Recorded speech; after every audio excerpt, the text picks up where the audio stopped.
I was so why you want this thing? So why you when I asked? Yeah, I asked why you huh?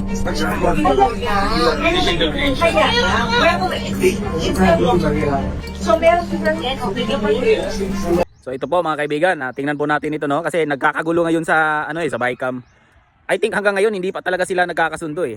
Kasi may mga pinipilit kasi itong mga taga House of Representative, itong mga congressman. Panoorin po natin. Tapos sa huli po ng video, doon po ang aking opinion. So, ang budget cycle dito, December of next year,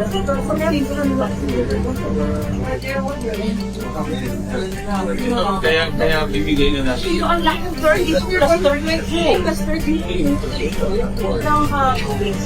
But you know, we have to say what we want to say. But I will be the truth. Ganun lang. Kaya lang, ito, kung we put it on record, that 2030, zero utilization, the report validated to take for buying and selling for district, below with seven,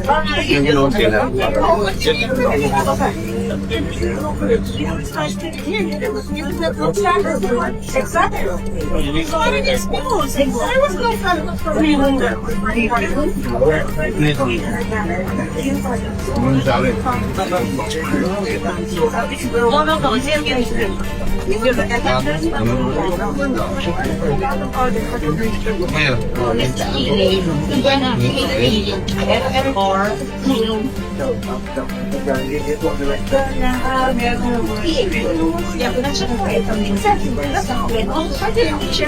before you fund something for next year, you check the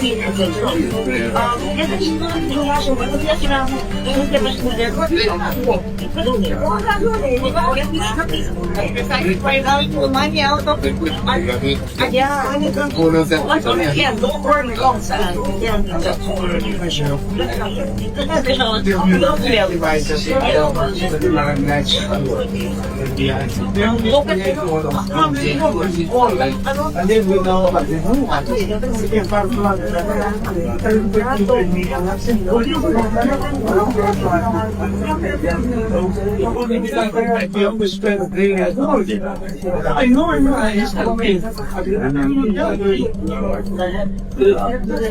Yun.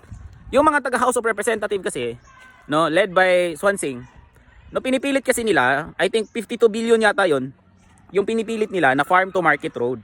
Pero ang Senado naninindigan sila na dapat 32 billion lang. Kasi hanggang ngayon may mga farm to market road, no, yung 2025 budget hindi pa rin na i-implement at maraming ghost project, no?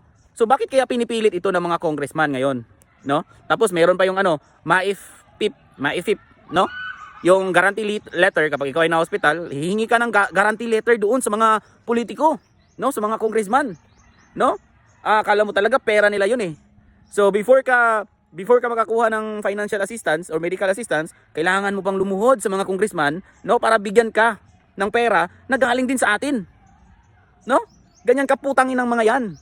Tapos ngayon pinipilit nila itong farm to market road, no? Kung si Amy Marcos pa ang mag-describe nito, sinasabi niya, no? Sabi ni Amy Marcos, ano ba to? Farm to market road o farm to pocket road, no? Bakit kasi pinipilit talaga? No, tapos yung DPWH, yung mga congressman din ang pumipilit na lakihan ng mga budget. No, pero doon sa budget ni VP Sara, binabawasan nila. No, kasi wala silang interest na makukuha doon eh. Pero yung mga budget na sure sila na meron silang interest, pinagpipilitan nila. Good thing na lang, itong mga karamihan dito sa mga senador, they know how to stand their ground. No? Marami sa mga senador na meron talagang moralidad. No, merong moral fiber. No, tulad nila Pia Cayetano, naninindigan sila, hindi kami papayag diyan. No? So, the House of Representatives is either the compromise or the accept. No? Kasi kalokohan na talaga 'to eh.